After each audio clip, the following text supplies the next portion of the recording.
ओम शांति। आज 2 सितंबर 2020 को आप सभी का शिव बाबा की इस रिसर्च लैब में बहुत बहुत स्वागत है। जी हाँ दोस्तों, आज इस रिसर्च लैब में जिस बात पे हम चर्चा करेंगे, जिस बात को हम हमेशा अपने जहन में याद रखेंगे, वो बात बहुत बहुत होली और राजयोगी है। जी हाँ दोस्तों, आज हम बात कर रहे हैं डबल सेवा की। कौन सी होती है डबल सेवा? कैसे हम उस डबल सेवा से होली और राजयोगी बन सकते हैं? आइए गहराई से, विस्तार से इस डबल सेवा में हम उतरते हैं। दोस्तों, जब से परमात्मा का ज्ञान मिला है, स्वयं का ज्ञान मिला है, तब से ये समझ में आ गया है कि मैं भी एक नहीं, डबल हूँ। जी हाँ दोस्तों, ये शरीर एक अलग चीज है, अलग आइडेंटिटी है, और मैं आत्मा अलग आइडेंटिटी हूँ, और दोनों का रोल प्ले करने वाली दिखती हूँ। तो इस तरह से जब हम अपने शरीर को अलग आइडेंटिटी की तरह देखते हैं, देह के भान से परे देखते हैं, और आत्मिक स्थिति में स्वयं को देखते हैं, तो ये दोनों बातें डबल दिखती हैं, एक शरीर और दूसरा आत्मा। ऐसे ही दोस्तों, हम करते हैं डबल सेवा। तो शरीर से जो सेवा की जाती है वो होती है तन की सेवा, आत्मा से जो सेवा की जाती है वो होती है मन की सेवा। तो दोस्तों, आज इस रिसर्च लैब में ये तन और मन की सेवा, ये जो हमारे शरीर और आत्मा से जो सेवा की जाती है, इसको हम इस तरह से अपने हर प्रत्येक कर्म में अभ्यासी बना लेंगे कि हम तन की सेवा के साथ साथ मनसा सेवा में एकाग्र कर सकें। जी हाँ दोस्तों, अगर हमें मनसा सेवा को बहुत बहुत एकाग्र करना है, आत्मिक दृष्टि से सेवा करनी है, तो हमारी जो एकाग्रता की शक्ति है वो बहुत बहुत प्रबल होनी चाहिए।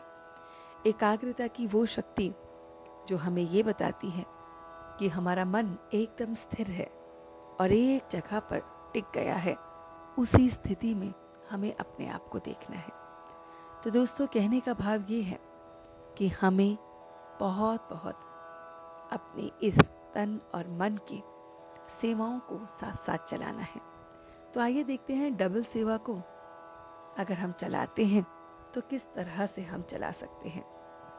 तो दोस्तों, हमेशा याद रखो कि तन से जब हम सेवा कर रहे हैं तो हम हैं राजयोगी, और जब हम आत्मा से सेवा कर रहे हैं तो हम हैं होली। जी हाँ, अब इसको गहराई से समझते हैं। जब तन से सेवा करते हैं तो राजयोग का एक एक बात, एक एक पाठ जो हमें पढ़ाया जाता है, जो ज्ञान की बातें हैं, जो धारणा की बातें हैं, जो सेवा की बातें हैं, वो इस तरह से राजयोगी की जीवन में इस तरह से हमें साथ साथ चलती रहे, अमल होती रहे, कि हमारा प्रत्येक सेकंड जो हम तन की सेवा के लिए तत्पर रखते हैं वो हम बिल्कुल भी ना भूलें।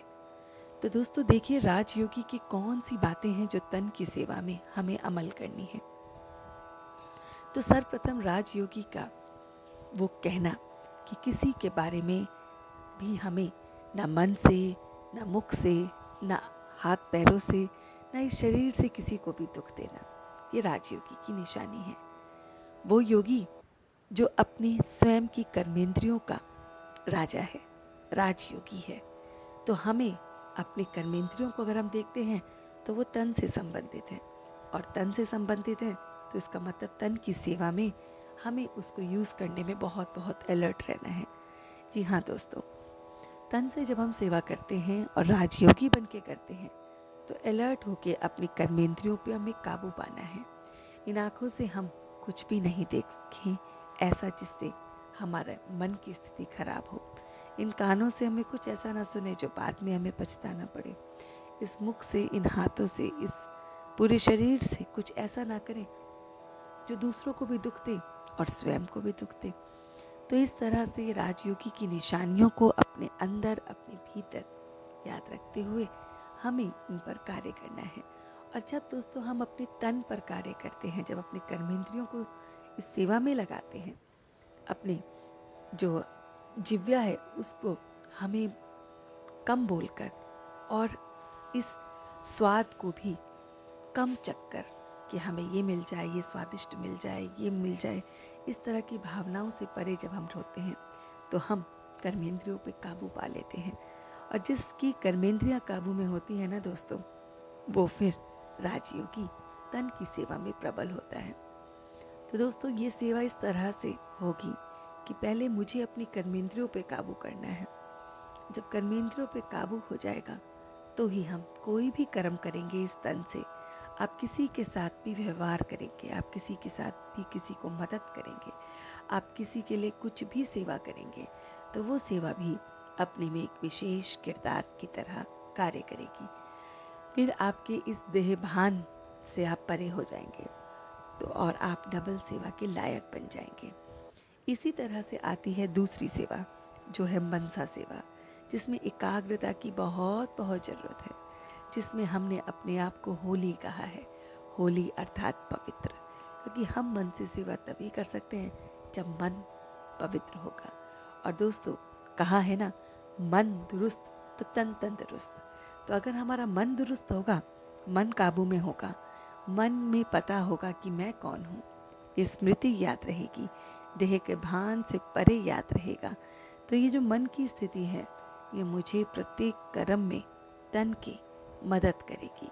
और फिर तन के द्वारा प्रत्येक कर्म किया हुआ वो दूसरों को भी सेवार्थ लगेगा, वो दूसरों की भी मदद करेगा और ये साथ साथ चलता रहेगा।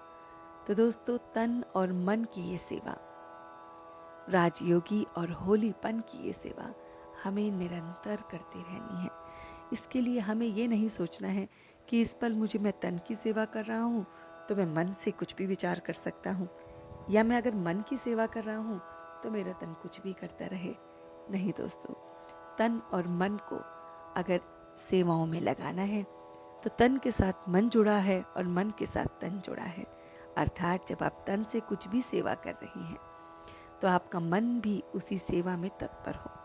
अगर आप किसी को खाना दे रही हैं, अगर आप किसी चीज़ की सफाई कर रही हैं, कुछ भी कार्य कर रही हैं इस तन से, तो मन को इसी भाव में लगाना कि जैसे अगर आप भोजन किसी को दे रहे हैं तो प्रभु इस भोजन में सुख शांति आनंद देना, ताकि ये व्यक्ति भी सुख शांति आनंद से भरपूर हो जाए।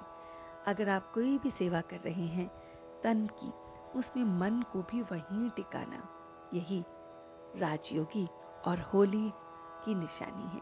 तो दोस्तों आज पूरे दिन इस रिसर्च लैब की इन्हीं बातों को आप चिंतन में लाइए, अपने हिसाब से और इसे रिफाइन कीजिए, अपने हिसाब से और इसे धारण कीजिए, और देखिए जिंदगी में कितना खुश पल आपको दिखने लगेगा औरों के लिए और दूसरों के प्रति। और इस तरह से अपने जीवन को बहुत बहुत हम मंगलमय बना सकते हैं। तो आपसे कल फिर मिलते हैं शिव बाबा की इस रिसर्च लैब में। तब तक के लिए होली और राजयोगी बनकर अपने जीवन को व्यतीत कीजिए और डबल सेवा को एक्सप्लोर करके बस करते जाइए। ओम शांति, ओम शांति, ओम शांति।